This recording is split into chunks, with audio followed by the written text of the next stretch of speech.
Well, morning everyone. Here we are on a lovely, crisp, cold, probably one of the first winter's mornings we've had for quite a while actually. We've got another brew day going on. Today we're going to be making my own version of a Californian Common, also known as a steam beer, which seems to be quite popular, hence the reason for having to make it again. Yeah, I thought I'd talk you through a few bits and pieces so you could see some of the day. We might not include every last bit just because you've seen it all before, but let's get into it.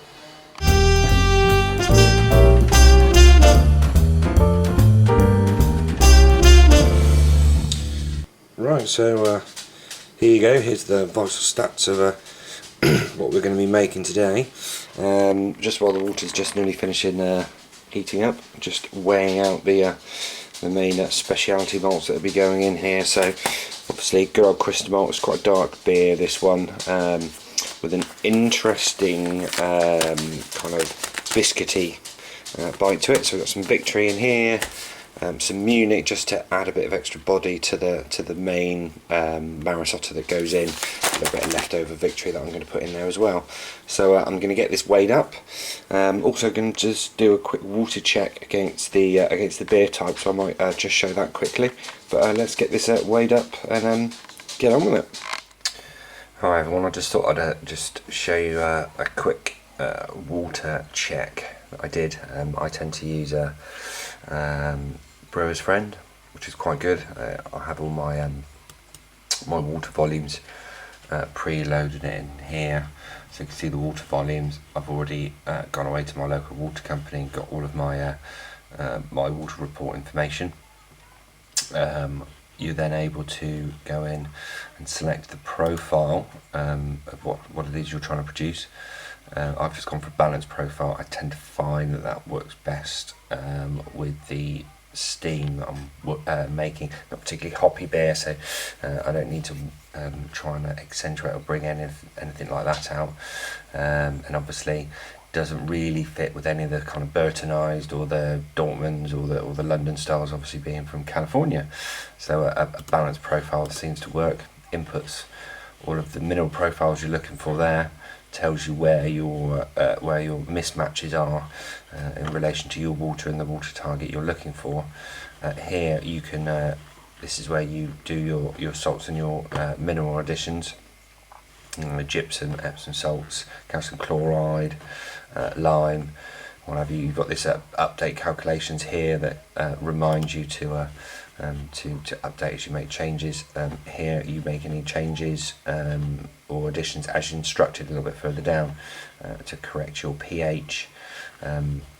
Obviously I'm using a Braumeister, so I don't need to worry about sparging or anything like that. Here I find it's good if you just put in a rough approximation of your grain bill, particularly if you've got any dark malts in there that can shift the pH around and cause issues with lover bonds. Like here it gives you your mash report.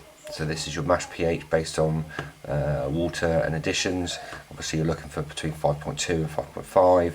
So 5.48 is okay, I think. I might test the pH as we go through just to make sure that it's staying within range.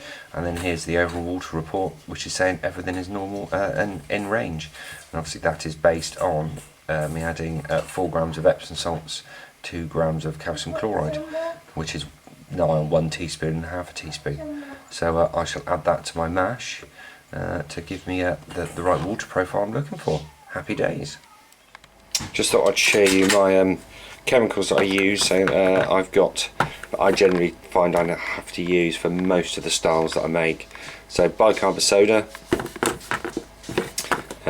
citric acid, if I find that my pH is rising a bit with the malts that I'm using. Generally I'm modified. If I go sort of heavy dextrin, sort of crystal type stuff. Magnesium sulfate brings out the minerals to bring out the hoppiness in there, along with calcium chloride, which is great. Oh, actually I've got some Protofloc in there as well, and great little thing that I can't recommend enough is good set of measuring spoons. You can't go wrong. You don't really want to be messing about trying to weigh out grams of of this sort of stuff on scales and stuff. When you good little measuring spoons, you have the conversions on Brewer's Friend, which tell you exactly what you need. So that's absolutely perfect. And as I've said before, I tend to add all of mine directly into the mash, because a lot of this stuff takes quite a while to break down into the water. So I find if I add it into the mash, it gets picked up and it's straight in there activating where it needs it. Alright, time to add the maris in there. We need to get this mash on. Hi there everyone, a quick update on progress. So just measured out all of my hops for this California Common. So those of you that are familiar with this quite unusual beer, which I'll talk about just in a second, is so to start off with, we've got 60 minutes of Northern Brewer. So these are Northern Brewer leaf hops. These are pretty much the main constituent of this beer and gives it its quite uniqueness along with the yeast. Then we've got so that's 60 minutes, then we've got 15 minutes here, another 25 grams Northern Brewer. I've also just put my Protofloc granules in there so I don't forget to add them. And then here, just to add, this is my own slight variant on it, I add a little bit of aroma hops just towards the end, a bit of a whirlpool, just to give it a little bit of a different aroma. Now interestingly, I'm going to be using, if you can see that 2112 California lager yeast. Now historically I've always used White Labs WLP 810, but I went to my home brew shop, it wasn't available. So I'm prepping for this. I've read that it's from the same strain. Those of you who've seen about my my way of breaking the packs in these worked quite well again. So it's this one's growing away quite nicely. So yeah, so this one will be a little bit of an experiment to see what it's like. I'd imagine it will ferment exactly the same. Quite cold yeast, ferments at about, I ferment this one at about 15 degrees. With all the cold weather we're having at the moment, ideal, because you need to do a little bit of lagering when you bottle it. So yeah, just a bit of a quick update on where we're at. Yeah, all going well.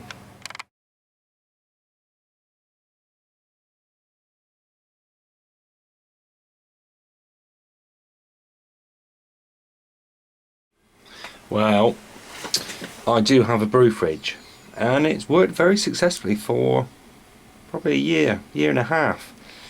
Unfortunately, when I went to remove the latest batch that's been in there, that's actually been dry hopping for the last 7 days, I discovered a bit of an issue. Everything externally appears absolutely fine, and it's been really cold this week, but unfortunately when I came to remove everything out of the fridge, I discovered this. Yes, those of you that can see this correctly, it's a very melted inside of the fridge. It wasn't very happy at all. Melted all across the top, and when I opened it up, it was absolutely red hot. And the lovely batch of my special Mosaic IPA was around about 60 degrees. It was basically steaming. It was just hideous, and it's just destroyed the entire batch. I think the fridge would just about be okay. I found out what the issue was that when I went in about 3 or 4 days ago to give the dry hopped Mosaic hops a stir, the temperature probe just dropped just outside the fridge, which then made the system, the controller at the top, think that it was a lot colder than what it was, and it basically just ran the heater and ran and ran and ran, and of course I haven't checked on it for a number of days. So that's another ruined batch of beer. I haven't had a ruined batch in a long time, and I've had 2 ruined batch of the same recipe in the space of 3 weeks. So there you go, there's some lessons here somewhere, isn't there? So yes, I've got to take stock. The steam beer that I'm making today is still going to go in here, which is still just coming up to boil quite nicely. What are we on now? Well, the pump's just turned off, so it's just hit 88 degrees, and we're just starting to Get a good bit of a boil going now. Looks like we're bang on the numbers and everything's all good. But yes, I'm going to have to take stock of whether I brew the Saison tomorrow that I was planning on doing, or whether I have to nip out to the homebrew shop and get some more expensive mosaic hops, because that's going to be a slightly costly mistake. So yes, there we go. Learn from these things. Fermentation vessel, as my previous videos, another bit of a shake is sterilising away for the last couple of hours, so that's all good. Yes, darn it, when these disasters happen, they are very, very annoying. Anyway, moving on. Hi everyone, so here we are right at the end of the brew. You can just see there I'm just running the wort off. I've done my usual pitching actually here, where I've actually already put it in. I put it in obviously right at the beginning, give it a sniff, make sure it's okay, and then empty the wort out. I know the wort's good because I've got a temperature probe on the Braumeister, so I'm pitching it in at like 18 degrees. Actually, this is a Californian lager, so this is going to be fermenting at like 16 degrees. So yes, generally all good, although I have one confession to make. Obviously with the disaster, with finding what I did with the IPA that was in the brew fridge, probably more through frustration than anything else, I kind of lost my way a bit, and I took my eye off the ball, and I didn't calculate my numbers properly, and I've missed my numbers, I think, essentially for this.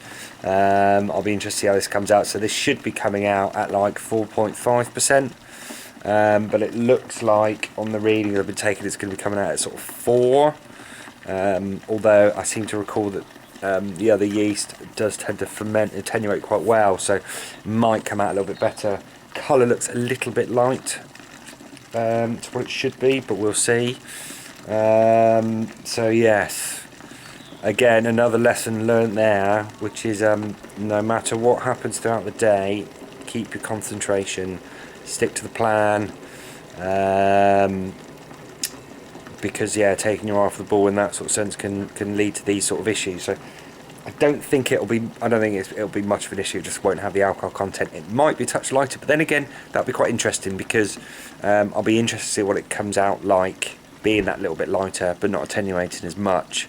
So so in some ways, you know, it might not come out too bad. So we're just finishing emptying everything in, and then into the slightly melted brew fridge, which is cooling itself down as we speak. So yes, there we go, another day.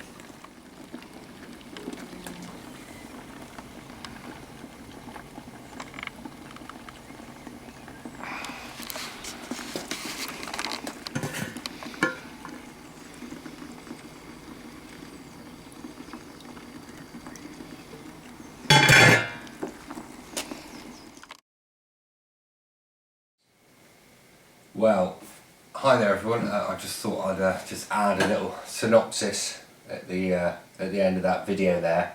You can probably tell from the bit section of the video just before that I'd kind of lost it a bit, if I'm honest. That disaster, hence the reason the name for the video, Brew Days and Disasters, really got to me and really did throw me out on my brew day.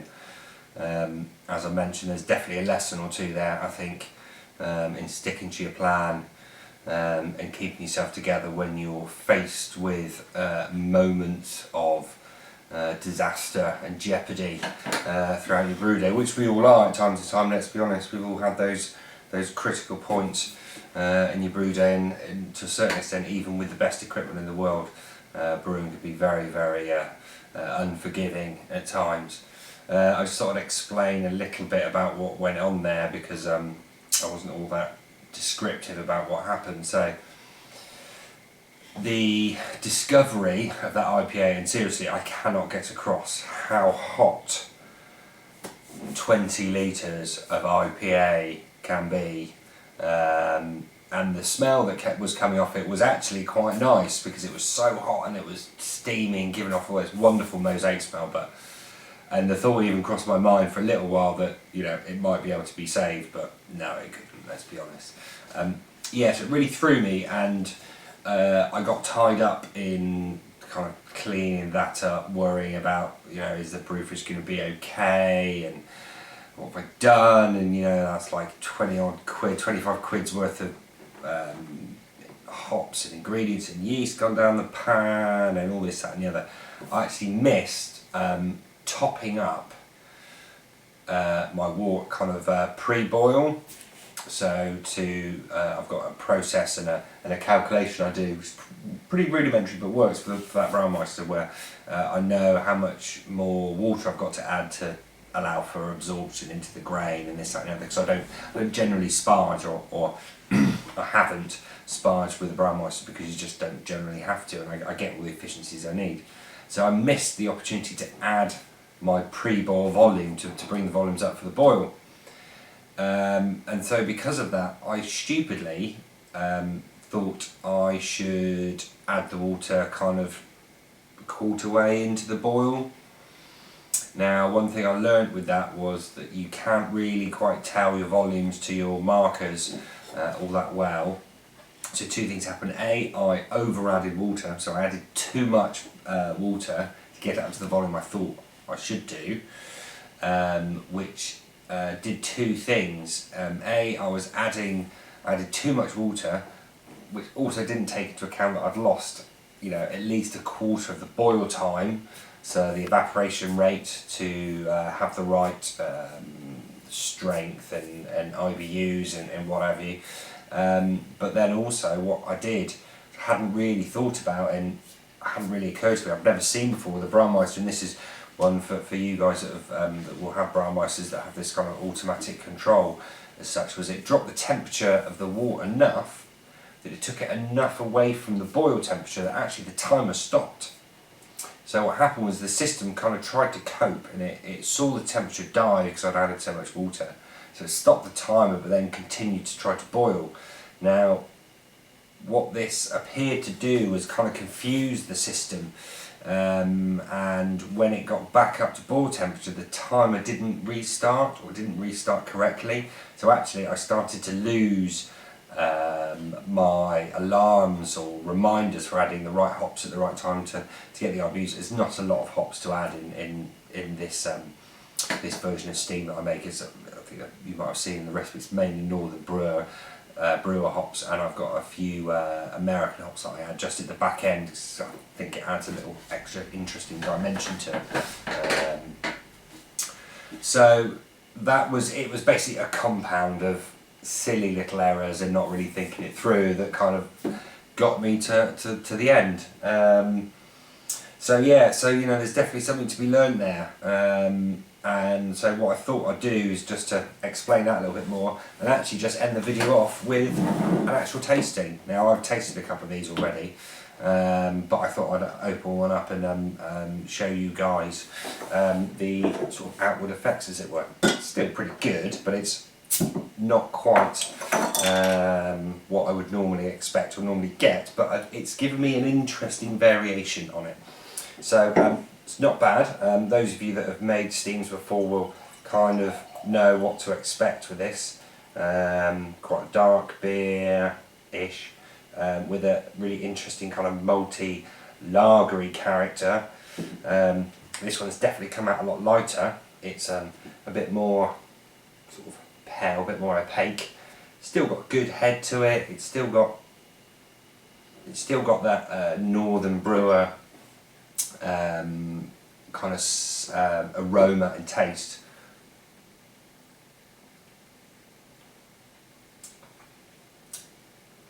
It still retains it, but it's not all quite as pronounced as the previous beers that I've made. Obviously, because ultimately it's watered down. I mean, that's essentially what we're talking about here. Is so I think it's come out at 3.9%. Usually try and get this this recipe I make is about sort of 4.5, 4.6% normally. Not sure what that is in OG, but so yeah, it's, you know, it's still pretty good. It's, you know, it's not to be sniffed at.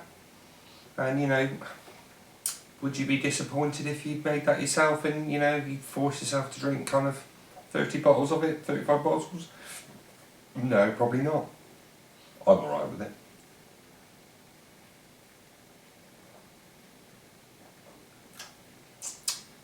still got that nice little kind of Northern Brewer bitterness to it. And Northern Brewer is a really interesting hop actually. It's one I'm thinking of trying to do something with a little bit more in the future. The next California common I might make, I might really try and go in really strong with the Northern Brewer, more at the back end to get taste and aroma rather than bitterness, just to see what it will do. Now the other thing that's different with this is that I used Yeast 2112 for this batch, and historically I've always used the White Labs WLP 810. Now everywhere you read will say that they're exactly the same yeast, they come from the same original brewery, all the same strain, but actually I'm not sure if it was the difference in wort being sort of slightly thinner, I guess watered down, but it's got a more of a yeasty, not in a bad way, but it's got more of a yeasty note to it than the WLP 810. It definitely still got the malty profile it's supposed to have, and it's got that really interesting kind of two faces of it's a lager but it's a beer, but it's definitely got that, just at the end of that maltiness is that little bit more of a yeast to it. And I ended up actually having to cold condition this in the shed a little bit longer to allow that kind of yeastiness to back off and mellow out and kind of mingle with it all. So if I'm honest, I will probably make sure I can go back to 810 again, if I'm honest, and I'll be very interested to do a comparison, because I think it's a better yeast, even though generally I pretty much always use the Y yeast, because I find there's a better range, get a better start. Generally don't do starters if I'm using it direct out of the packet, as long as it's not too old, although I have been doing some starters recently with slurry that I've been recording, so hopefully the next video you'll see will be some of the stuff around some of the starters and how I build starters and how you make them up and yeast washing and all that kind of good stuff. But so yeah, it's it's not bad, it's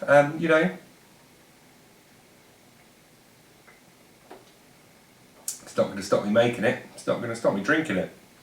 I highly recommend making it yourself if you've got a brew fridge, because as I said, this needs to ferment at the colder end of the scale.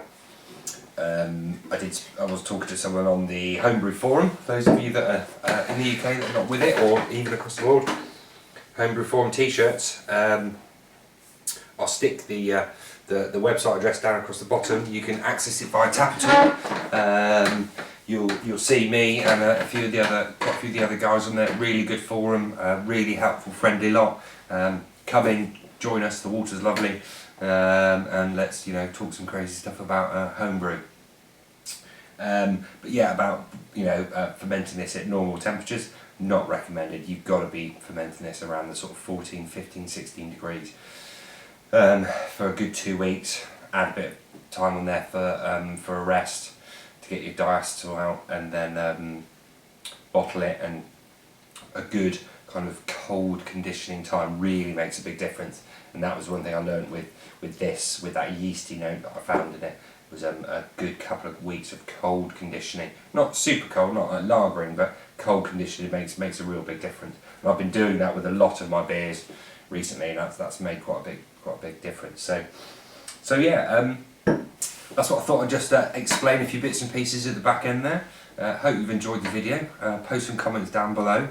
Let me know what you think, and yeah, I'll post another video very soon. Thanks for watching, and I'll see you all again. Cheers, bye.